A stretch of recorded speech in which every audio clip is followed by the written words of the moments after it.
La conférence porte sur la pollution sonore de l'automobile, vue pour ma part d'un constructeur qui est lui-même réglementé en pass-by noise, ce qui est un point qu'on détaillera dans la conférence. Nous partageons quelques analyses relatives à la contribution des véhicules au bruit ambiant, également au ressenti en fait, des personnes par rapport au bruit. Nous partageons des analyses, des perspectives sur les marges de manœuvre que nous avons pu identifier pour réduire l'impact sonore de la voiture.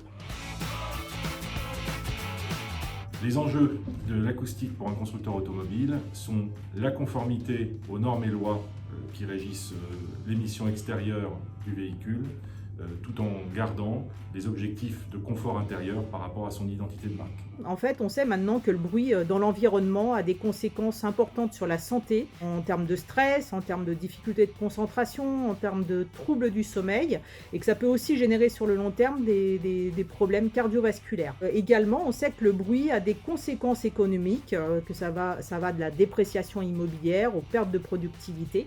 Donc tout ça a été quantifié d'ailleurs par une étude récente de l'ADEME et du Conseil national du bruit, qui ont chiffré à 147 milliards d'euros par an le coût que représentent les externalités négatives du bruit pour notre société en France. On assiste à une vraie prise de conscience de la pollution sonore dans l'environnement et qu'il est grand temps de s'intéresser aux articulations qui existent entre les réglementations qui s'appliquent aux constructeurs automobiles et la réalité de ce qu'on appelle le soundscape urbain en particulier. Alors le bruit monte vraiment en puissance à l'heure actuelle dans la prise de conscience collective.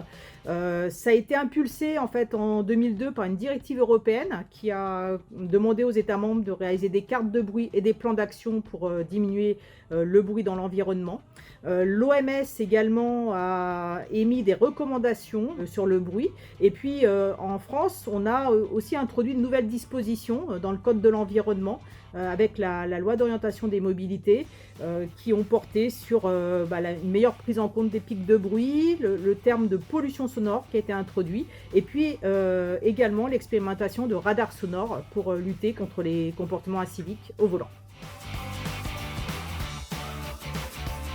La circulation routière est la source majeure de plaintes et en quantification dans l'environnement sonore. Quand on regarde en détail la circulation automobile et quand on réfléchit aux perspectives par exemple et aux challenges de l'électrification, à nous de comprendre comment ce paysage va changer. Alors la circulation routière reste la première source de gêne liée au bruit lorsqu'on interroge les citadins. Toutefois, le bruit routier en fait c'est très composite et le bruit je dirais, relativement continu de la circulation routière, lui, a tendance à plutôt diminuer. Par contre, ce dont les gens se plaignent, ce sont vraiment les pics de bruit intempestifs qui peuvent être liés à des comportements inciviques ou à des klaxons, des avertisseurs sonores.